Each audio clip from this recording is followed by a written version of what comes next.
Бисмилляхи рахмани рахим. Богатые и бедные – это что с точки зрения ислама?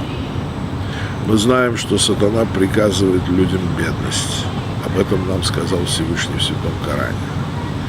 Мы знаем, что некоторые религии обращаются к бедным как к своей главной аудитории, а некоторые религии обращаются к богатым. Мы знаем, что некоторые религии начинали с обращения к бедным, а кончили тем, что стали религией богатых. Например, христианство. Вначале это была религия точно бедных. То есть рубище, отказ от богатств, раздача всего бедным и так далее. Посмотрите, что сейчас происходит. Это религия точно для власти имущих и для богатых. Причем всюду. Протестантская этика – это этика капитализма. Заражен ли этим ислам? Может ли он быть заражен этим? Может ли ислам переориентироваться со своей поддержки мустазафов, то есть обездоленных, которым в Коране Аллах обещал, что они будут собраны на земле и сделаны первыми, сделаны предстоятелями, сделаны имамами? Может ли после этого ислам ориентироваться на богатых? Есть ли такой риск? Есть ли риск, что ислам будет подвержен влиянию неолиберализма, либерального финансового капитализма?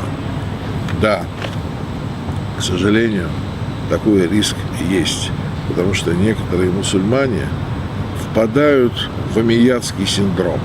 Они доверяют богатым людям, они полагают, что богатые люди – это соль земли, и что именно на их плечах держится благосостояние уммы. Они указывают на то, что в хадисах сказано, что сильный мусульманин предпочтительнее слабого.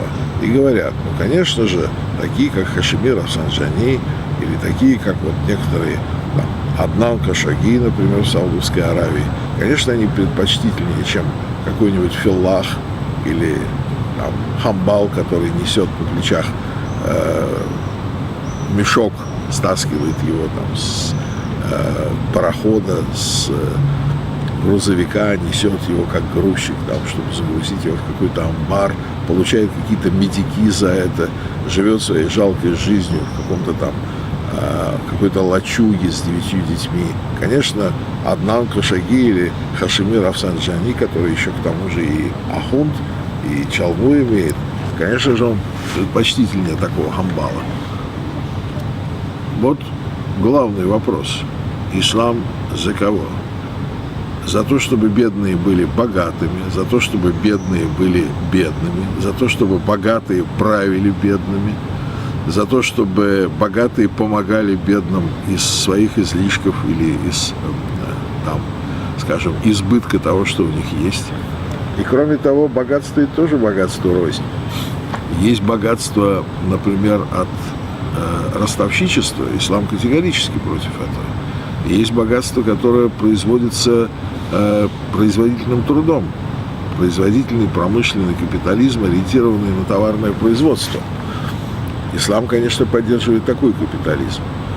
Но защищает ли ислам идею, что эти капиталисты должны быть лидирующим авангардным социальным классом?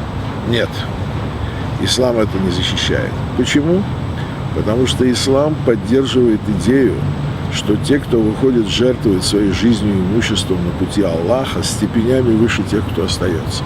А это значит, что джамааты муджахидов, которые по определению не могут заниматься бизнесом, они являются главными в обществе.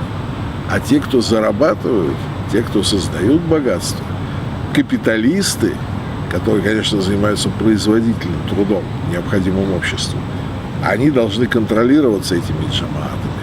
Власть в исламе должна быть бедной, а вот общество под джамаатами, под этой властью, оно может быть богатым, но в интересах этой бедной власти.